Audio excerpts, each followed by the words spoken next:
Hi, everybody. Thank you for coming to today's live webinar. We're going to be talking about student engagement strategies and how to spice up your lessons. All right.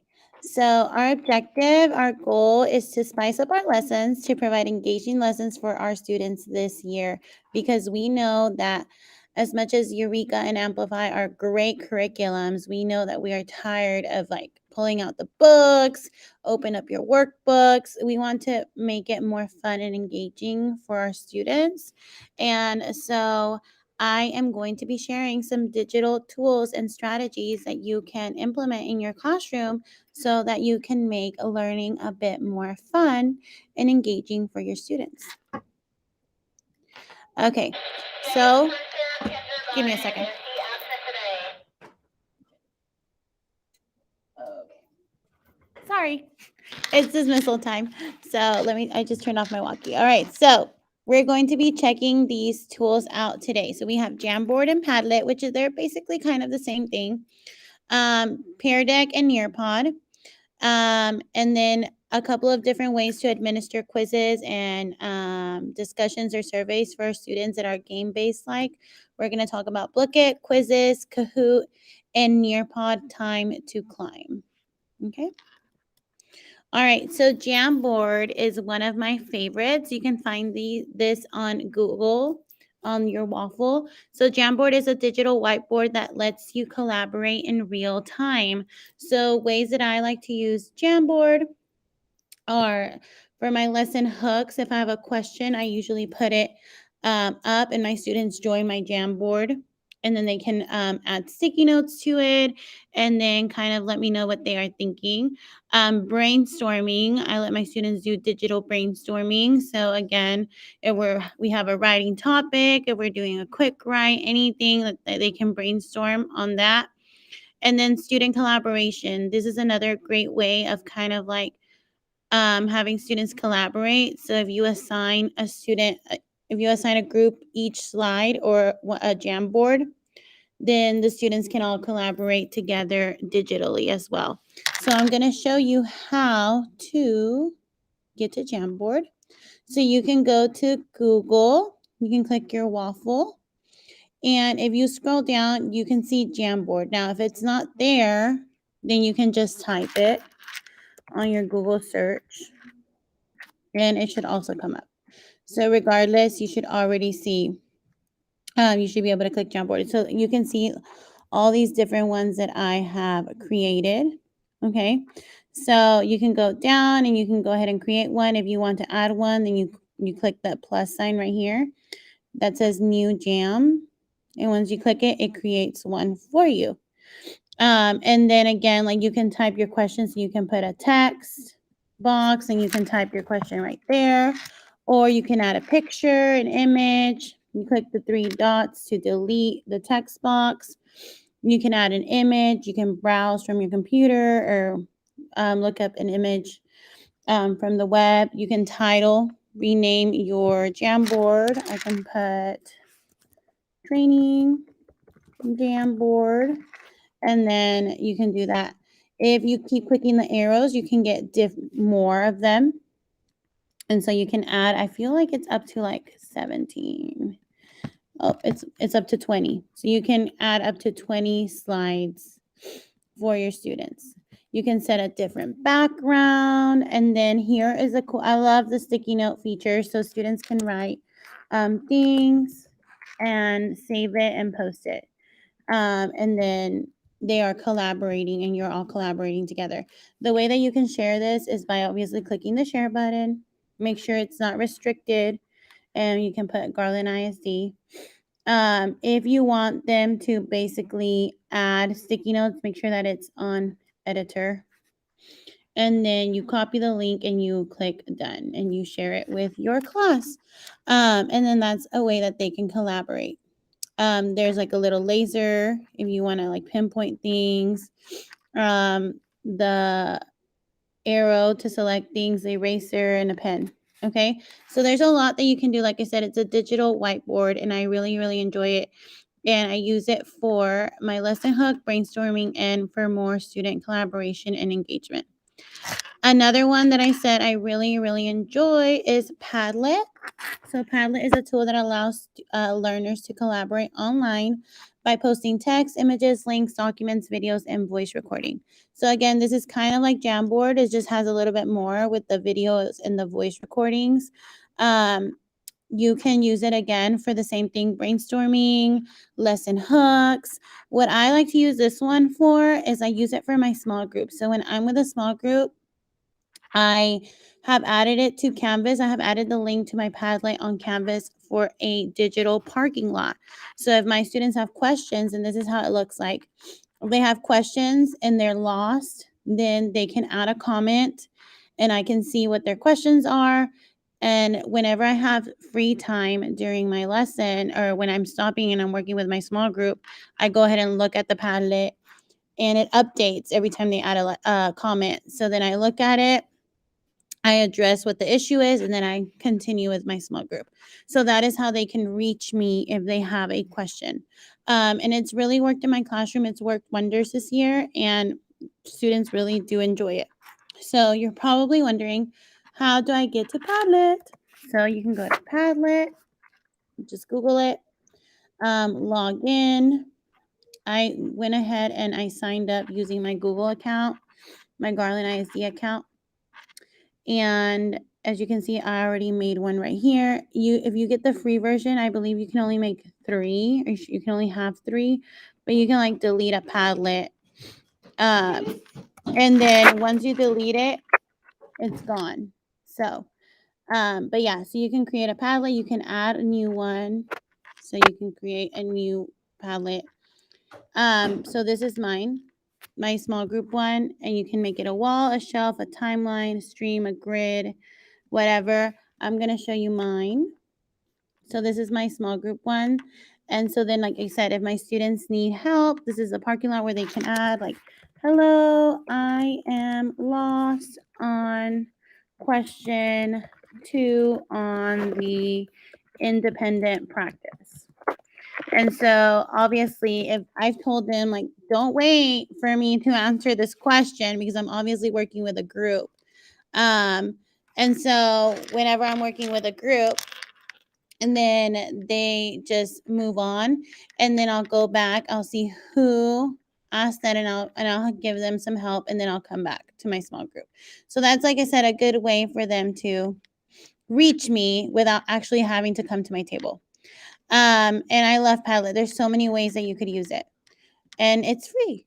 So it's awesome. All right. And then let me see. Okay, these are some of my favorites. Some ways to have digital formative assessments are through that are game-based like. One of my favorites is Blooket because there's many different ways that you can review concepts. And there's different like game modes or game types. And we will explore that in a little bit. Quizizz, I love it because it feels like it's like an actual game show and it's self-paced. So even though Kahoot is great, it's not one of my favorites because it asks, like it makes students, like it gives them points based on how fast they answer a question. And Quizizz is totally different than that. It doesn't do it as based on how fast you answer. And that's why I love it so much more than Kahoot. And it's just, like I said, it feels like an actual game show, like you're in a real game show. So it's self-paced, so each student gets a chance to answer without feeling rushed. And that's one of my favorite things. And then Nearpod has a new concept embedded. It's called Time to Climb. So students race to the top of the mountain against the clock by answering multiple choice questions. So that's really, really cool too. And it's really nice and neat. So when to use these, I usually use these during fluency practice, must-do problems, and exit tickets. So just to kind of make it a little bit more fun for my students and engaging. And they love it every time we do a Blooket or Quizizz or, a Time to Climb. They're always begging for more. So how do I get to those? Well, you just search them up. So again, Blooket already has things that are already pre-made for you. So if like Eureka calls for a fluency practice on multiplication, then you can literally just go to Discover. You obviously are going to have to make an account. And if I want to go to multiplication, there's already some that are already made for you. So you can click it. You can preview the questions. If you like them, great. You can definitely use it. So you can host it. You're supposed to click host. And then once you click host, you click what game mode you would like. So I'm going to click Candy Quest. My favorite, though, is the cafe. And the students really, really like that one, too. So I'm going to click the Candy Quest. You host it. You can put how much time you want it to be for. So if you want 15 minutes, if you want 10 minutes, whatever you decide, you can host it. And then, give me a sec. And then you press host now.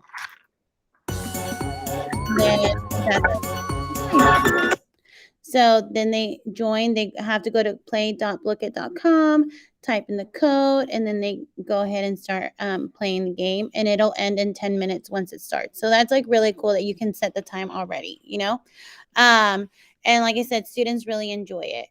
Now, another one. Oh, wait, let me show you how to create one really quick. So if you want to create, you click create. You add a title, whatever your title is, you add the description, you can add a cover image, and then you can input your questions manually.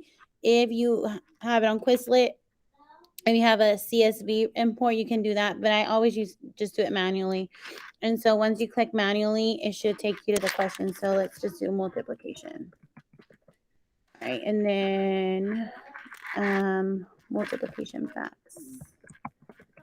And once you do that, it should let you, let's see, maybe it wants an image, multiplication. So there it goes. Oh, create. There you go. So you have to click create and then you add a question. So you add a question, you put your question type, you can add an image, you can add audio to it. And then you have your answer choices. You click which one's correct and then you save it and then you can do another one.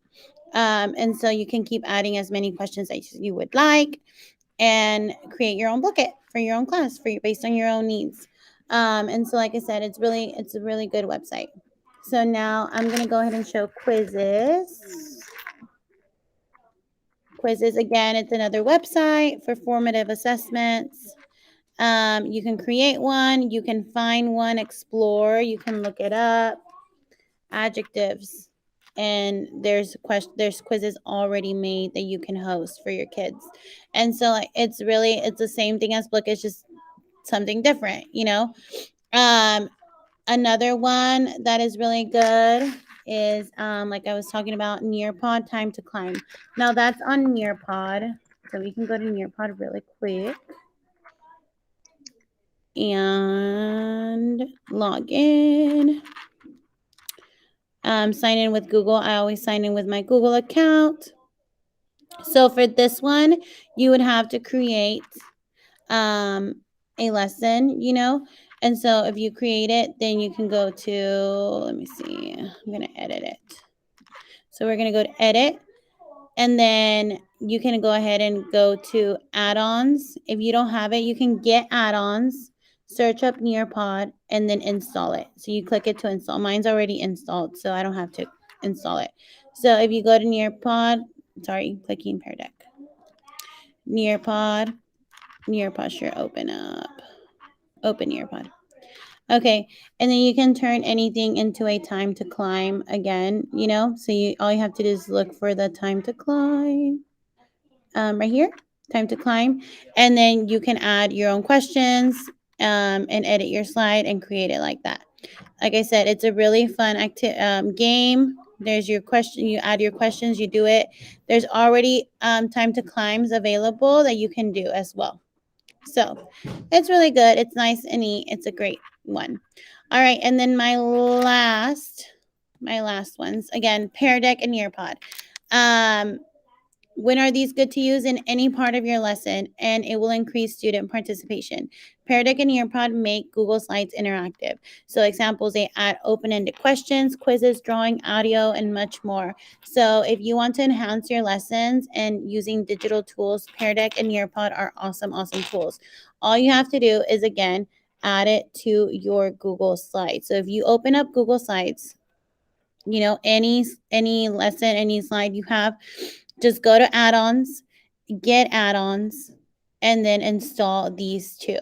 So once you have them, you're able to manipulate and make any slide interactive. So let's pretend I want to make this slide interactive. All I have to do is literally click, I want to make this slide a text slide where my students have to answer a question. You know, so then there you go, it's adding it, and it already made it into an interactive slide. So it's super easy peasy. It doesn't require anything else. You can also add audio to the slide. You can make it multiple choice. You can add a link to a website. You can make it draw, anything that you would like. So Pear Deck is awesome. Like I said, it just makes slides interactive. And then Nearpod, you can open Nearpod, and it also makes it interactive. And again, it's the same thing. But again, remember, you have to add the add-on. Okay, so that's like super duper important. If you don't do that, you're not going to see Pear Deck or Nearpod on there. And for example, right now you can see Pear Deck on mine, but I have to go to the add-ons to see Nearpod. And so I look at it. You can also turn it into a draw. And so you go and add and edit your slide, you add the instructions, you upload an image, you drop any file that you need to drop, and you save it. And if you want to see if there's any more, if I want to add like a cursive to letter Z, I really like that one. I explored the library. I really liked how it looks. Then I go ahead and add it, you know, and to my slide, and I click save. And it adds it. So when I share it to my students, it goes ahead and does that. Okay, so then once you do that, you can save and go to Nearpod, and then you start your lesson. And then you can see that it's saving right now, but once it's ready to start, it's ready to start. And you can share the link with your students and the code. So if you want it to be student-paced, or if you want it to be instructor-paced, and you can click live participation, and it gives you the link and it gives you the code. You project that to the screen or to your students. You can write it on the board, tell them to go to Nearpod. They type the code. Same thing with Pear Deck. If you make it a Pear Deck, this one's a little bit easier because it doesn't take you to the actual site, but you can just click start lesson. And then you click, do you want it student-paced or instructor-paced? And so you click which one you would like, and it lets you do what you need to do. Okay. So I just got to log in. Sorry.